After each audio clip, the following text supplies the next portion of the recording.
Put your phone away. Hey, howdy, hi, friends. Welcome back to my channel. Are you ready to get a bit sophisticated today? So some fun new things. I chopped all of my hair off, and Jonathan got me these fun little microphones, so hopefully the audio quality will be better. Let me know if it is. If it's not, I don't know how to help you. Today we have my good friend, Jonathan, also known as my boyfriend. Is that what I am? Just a good friend? My partner in science and life and crime, Mr. soon-to-be Dr. Jonathan Huie. Woo, yeah, applause. Jonathan. Jonathan. Yes, Jada. Hello, welcome. Hello. Tell us a bit about yourself and why you're here and what science you do and why you are as awesome as you are. Sure. To start, I am a grad student at the George Washington University. I'm in the final year of my PhD, and I will be defending soon. The kind of research that I do is evolutionary ecomorphology, and so I study the biomechanics of salamander climbing and locomotion. But in the past, I have studied fish feeding, fish with suction cups, lizards that live in trees. I do a lot of things. He's kind of I was going to say the jack of all trades. And master of none. No, you're the John of all sciences and master of many. He's really good at publishing. He's got a lot of papers out. Search his name on Google Scholar, and he'll pop up, and you'll be able to see like all of the what is it? How many papers do you have now? 16? Something like that. All right, Jonathan. Today we're going to be talking about our 3 favorite facts about our study animals. So I guess I'll start. As we may know, if you don't know, I study sharks, looking at whale shark and basking shark movement ecology and habitat use. And so one of my favorite facts about basking sharks and whale sharks is the fact that they have 2 totally different modes of filter feeding. They're both filter feeders, but basking sharks are passive filter feeders, meaning that they basically just swim through a patch of zooplankton with their mouths open and kind of hope for the best, and they get what they get. And then whale sharks are more active filter feeders, so they can actively suck water into their mouth along with all of the prey that's in that water. For both species, any of the particles that they're trying to eat, like zooplankton, or in the case of whale sharks, potentially sargassum or other macroalgae, will get stuck in their gill rakers, which is just basically like a projection off of their gill arches that collects all of their food that they want to eat, and then they can swallow it, which is really cool. So 2 filter feeders, 2 of the world's largest fish, 2 different modes of filter feeding altogether. You have any thoughts on that? Yeah, the megamouth shark, and they also filter feed. Megamouths are also filter feeders, and super cool thing, for a long time people thought that their mouths were like bioluminescent, and it turns out that they just have like this white band on like their lip, I guess, and it is thought to kind of like reflect some of the light back that bioluminescent prey items like bioluminescent zooplankton create. It kind of reflects that light back, and it helps to attract more zooplankton so that they can eat more. Isn't that weird? And that's the megamouth? That's the shark? megamouth. That's cool. Megamouths are cool. They also, I've seen videos of them, people fishing or trying to tag them and stuff, and they always look really squishy for some reason. Do you know what I mean by that? Have you seen that video I'm thinking of? I haven't seen that video, but I have seen photos of them. They look pretty derpy. They look soft. Stress ball fish. They don't look like a shark. No, there are a lot of sharks. I mean, like whale sharks and basking sharks don't look like sharks. But megamouth really doesn't look like a shark. Yeah, they look like a Muppet. It is the world's largest Muppet. We love that. Watch out, Big Bird. Big Bird's got some competition. On the topic of filtering, so I was reading a paper yesterday that talked about how basking sharks filter around 2,000, or they can filter around 2,000 tons of water every hour. And that paper was published in 1950. And so I was like, that, not to say that papers from that long ago are irrelevant or wrong, because a lot of them are really good. But obviously sometimes things change and things like that. I thought that 2,000 tons an hour sounded like an absurd number. And I wasn't completely writing it off, but I was a little skeptical. I just said this to Jonathan in passing, and then 10 minutes later, he's like, I did math.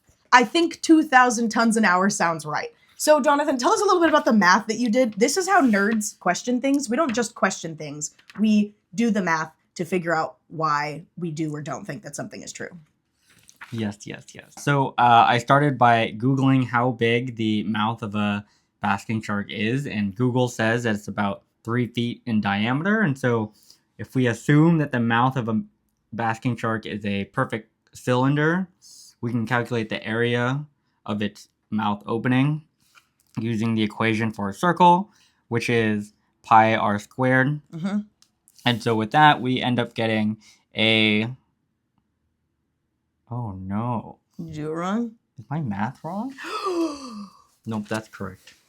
Okay, so if we assume that the width of the mouth of a basking shark is 3 feet, and we assume that the mouth itself is circular in shape, we can calculate the area of the mouth opening using the equation for a circle, so pi r squared. That gives us a mouth area of about 7 square feet. And then if we also look at how fast these sharks are moving when they're filter feeding, quick Google search says that basking sharks average roughly 2.5 to 4 miles per hour, but it also says that when they're actively feeding, they go slower, so closer to 2 miles an hour. Which sounds slow until you're in the water trying to swim after one, and then suddenly very fast. And so if we convert 2 miles an hour to the number of feet, that's about 10,560 feet per hour. And then if we assume that that's how far the shark travels in an hour, we can calculate the volume of water that basically passes through their mouth and through their gill openings. And so we get cubic feet, and we convert that to how many tons of seawater that is. Seawater is 64 pounds per cubic foot. So for every cubic foot of seawater you have 64 pounds of water. And then it's about 2,000 pounds per ton. And so essentially, if we do all this math and we do all the conversions, we get about 2,387 tons of seawater per hour. But then you said... Yeah, there was a paper that I was looking at that was saying, okay, well, 2,000 tons, sure. However, the rate at which the water is filtering through the gills is not necessarily the same rate at which they are swimming. So I think they assumed like 80% of the swimming speed is about what they assume for the filtering rate. And so then if you take your 2,387 tons per hour and multiply that by 0.8 or 80%, you get about 1,909 tons per hour. So 2,000 tons per hour seems to be a relatively reasonable assumption that people are making. I think as biologists, we like to try to put numbers to things and explain the natural world through numbers and through basic like equations and formulas. And so, yeah, it's always nice when a simple calculation sort of match the real life and reality, so that you can sort of start to predict what's happening based on different parameters. Jonathan, hit me with a fun fact about your manders. Salamanders. Okay. So let's back up a little bit. Let's talk about what a salamander is. Okay. Most people know what a frog is. They're amphibians. They start off their life cycle as like these aquatic tadpoles or aquatic larvae, and then they undergo metamorphosis into an adult frog. Salamanders are closely related to frogs. They're also amphibians. And I think that most people, when they think of salamanders, they think of something similar to a frog, where an aquatic larvae, like an axolotl, for example, that's an example of sort of a aquatic salamander. And so many salamanders have like that aquatic life cycle where they start as a larvae, undergo metamorphosis, lose their external gills, and live a life mostly terrestrial. However, not all salamanders have that like two-part life cycle where they metamorphose, start as aquatic, metamorphose into a terrestrial adult. A lot of them are paedomorphic, so they retain their juvenile characteristics their entire lives. They're fully aquatic their entire lives. That's what an axolotl is. That's what I was going to say. And so an axolotl looks like a juvenile its entire lives, but the majority of salamanders actually aren't aquatic at all. They're entirely terrestrial. They're born on land and never have like an association with water. Right. Do they lay eggs? They do. Okay, so the tiny baby terrestrial salamanders hatch from their eggs looking like a salamander. Yep. Ah. So I don't think I knew that. technically speaking, they do undergo metamorphosis, but they do that in the eggs before they hatch. I see. That would make sense. And so when they hatch, they look like a itty bitty adult salamander that's just been shrunk down. Honey, I shrunk the salamanders. Yeah. That's really cute. My second fun fact, this one is about specifically basking sharks. They are the largest shark that is able to breach, like fully launch its big old body out of the water and come crashing back down. And like you said, their swimming speed estimated to be between like 2.5 to 4 miles per hour. But like you've got to have some serious speed to be able to launch your entire body out of the water. And I think I read a study on that. It was comparing breaching behavior of basking sharks versus white sharks. And it was really interesting. I need to go back and look at it to like get all the details again. But it was really cool. And they just, gigantic shark, fully launch body out of water. But why? Right. So I'm not sure that there's like a distinct answer as to why. Like mobula rays jumping out of the water. I think it's something similar where, well, maybe for them it's probably more communication. For basking sharks, we're not really sure exactly why they jump out of the water. Potentially, some people think maybe for communication, that it's to like knock external parasites off of their body, but they're not totally sure. Do basking sharks have remoras stick to them? I don't see why they wouldn't. I've seen remoras stuck on people, on boat hulls. Yeah, but I'm just thinking like remoras are often considered cleaners, and so they eat parasites. And so if they don't have remoras, then maybe that is fuel for the parasite dislodging Theory. hypothesis. Again, there's probably still research that needs to be done to figure out exactly why the world's second largest fish is launching itself out of the water. But regardless, it's really cool to see on video. Again, I've never seen a basking shark in real life before, but so you should Google videos of basking sharks breaching. I've seen whales breach. Have you ever seen like a humpback and they like do the spinny and their like arms, their like flippers flail? Have you seen? Like, yes. That's so cool. That's really cool. That's my favorite breach that I've seen was a humpback doing that. He was spinning around. I was like, that looks fun. I want to do that. I don't have the ability to propel myself out of the water like that, but like that looks fun, you know?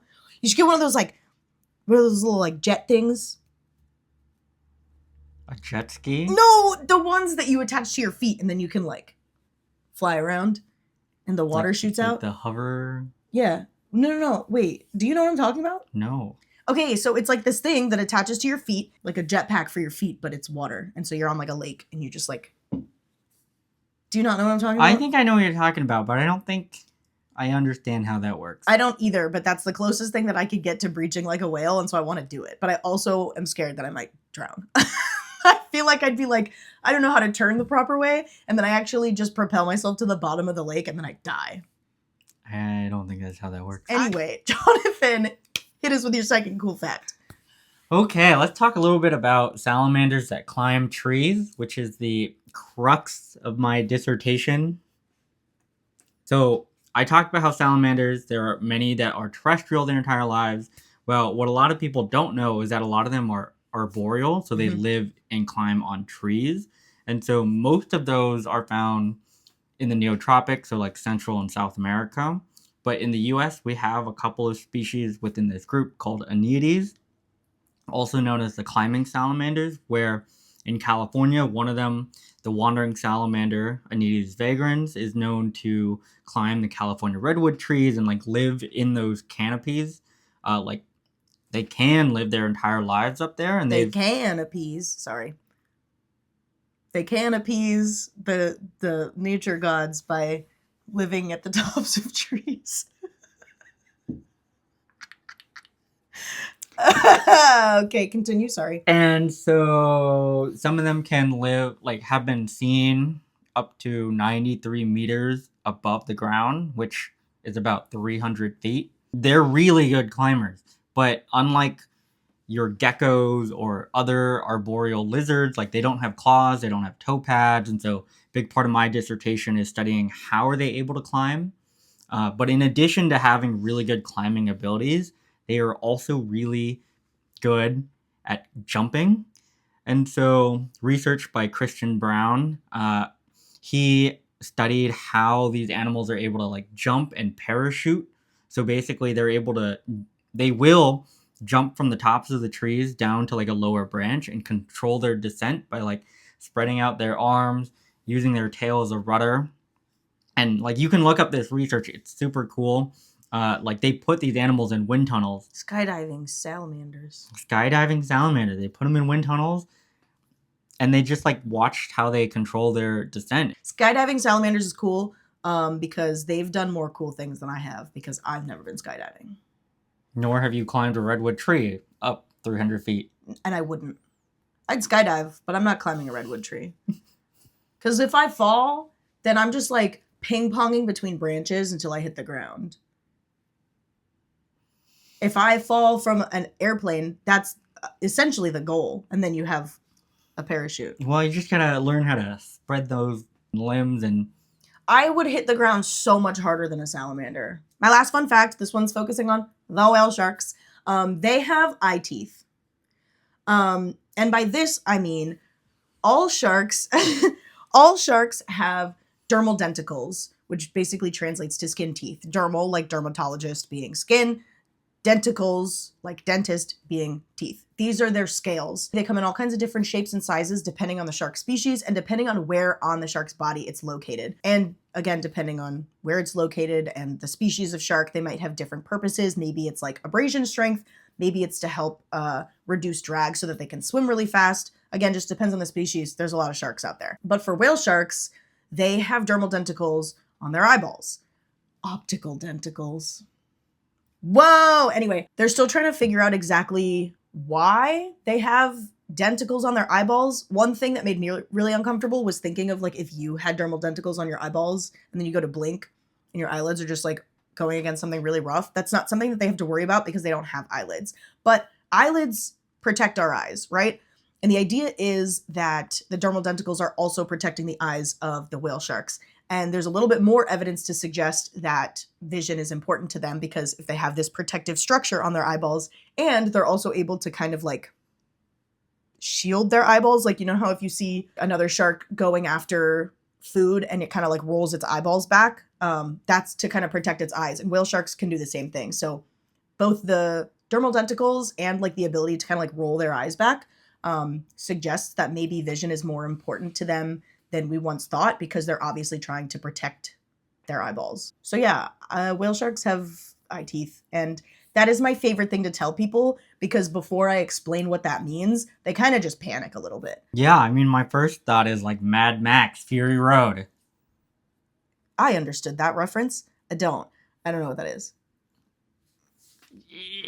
I just imagine like vehicles in the desert with like spikes strapped all over the place. Oh, okay. Something I was thinking was, how do you interpret the phrase eye teeth? Because clearly you interpret it as teeth jutting out from the eyeballs. The way I was thinking about it was like, your eyes are covered like this by teeth. Like the teeth look like how they would in a mouth. They're just on your eyeball. Like the opening of your eyeball is like the mouth. Is that what it is? No.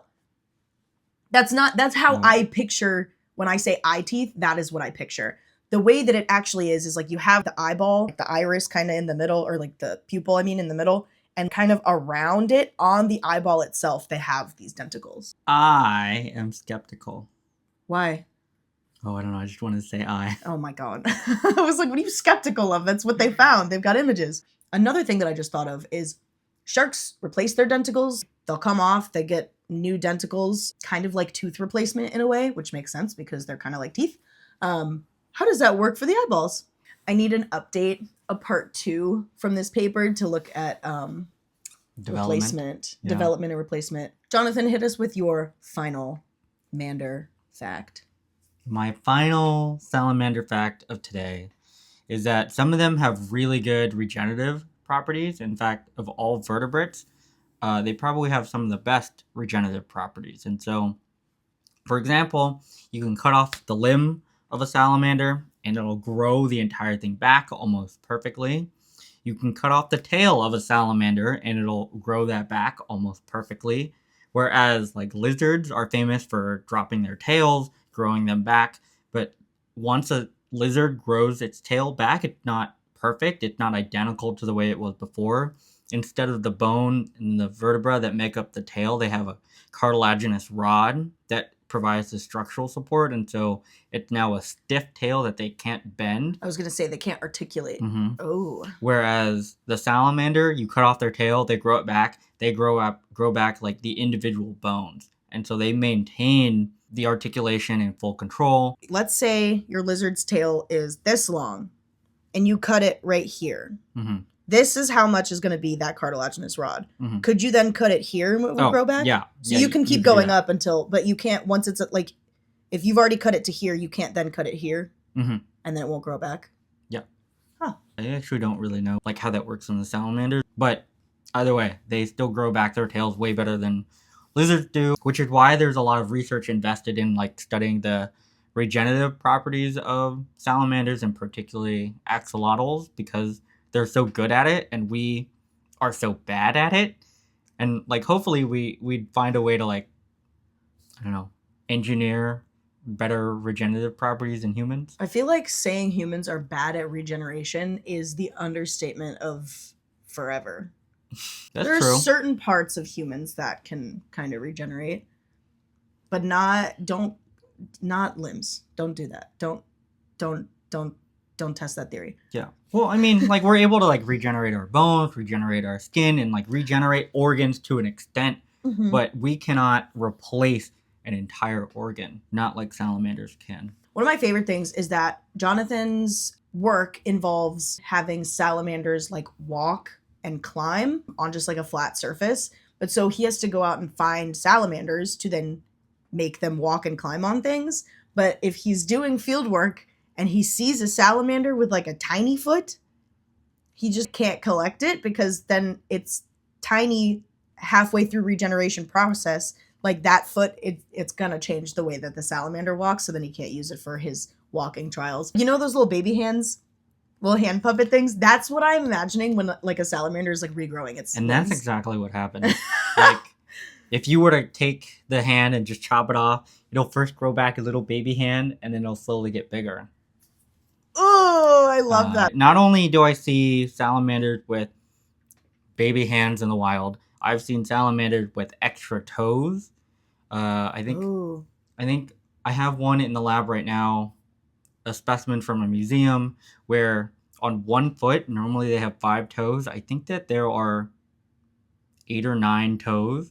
So if they were to like cut off the hand, the regeneration isn't always perfect. I wonder if it's like the amount of times that it's lost that limb increases its chances of regrowing a malformed limb. Yeah, so I actually saw a study on this recently. Basically, part of it has to do with how the appendage was damaged in the first place. And so like in a controlled lab environment, if you were to like cleanly cut the limb, it'll grow back almost perfectly, no errors. But if it were to sort of just be haphazardly cut off, either because it like fell and it broke its limb and so it sort of broke unevenly, or if a predator was to come and like bite the hand off, then you're way more likely to have malformations. I guess that would make sense. And so, but I mean, it's really cool because if you think about it, it doesn't really matter where in the arm you break or you cut, the rest of it grows back. And so somehow the organism knows where the limb was broken and only regenerates the missing part for the most part, ignoring like when things go wrong. But yeah, how often does it go wrong? Pretty often. Yeah, I would say probably pretty often. I can't give you a number, but in that one study, it seemed like 95% of non-controlled amputations had some sort of deformation to it, to varying extremes. But sometimes you do get like whole extra tails. I have seen some salamanders where they have basically 2 tails, like the hedgehog, like from the game Tails, the hedgehog. Yes, or like the one that I have in my lab, like 2 hands. It looks like it had 1 hand, and then another one started to grow from that. Whoa. Oh, you know what it reminds me of? The people from Spy Kids, like the ones with the thumb people. Oh yeah. But then they're like the other ones with like the hands for heads. I don't remember that one. This guy. Oh, It's exactly that. that's really funny, actually. Amazing. Well, we learned a lot about our study animals today. Yes, well, we I did. guess I learned a lot about your study animals, and you learned a lot about mine because we already knew the facts of our own study animals. I would hope. Uh-huh. Yeah. And I hope that you all learned something fun too. Jonathan, is there anywhere that the people should follow you to follow along with your science? For science, I'm on Blue Sky, which is my handle is JMHUIE at Bisky. I actually don't know what the handles are. Just look up JM Huie, HUIE, and you'll probably find me. Yeah. So if you want to follow along with more of Jonathan's salamander science and other science that he will be doing in the future, go ahead and follow him on Blue Sky. Yeah, I don't know. And if people like me, maybe I'll come back and I'll talk about fish with suction cups and how that has inspired bio-inspired suction cups. Yeah, he's got a lot of cool suction cup stuff. Is that suction cup that you made back in the day still stuck on the ceiling at Friday Harbor? How long ago? How long has that suction cup been stuck on the ceiling? Fall of 2019. So 5.5 years. That suction cup has been stuck to the ceiling and has not come down. Anyway, thank you so much for joining us today. I hope you learned a lot and had a lot of fun. I know I learned a lot. And it's always fun to hang out with this little old guy. And as always, Have a great day. and stay sharky, my friends.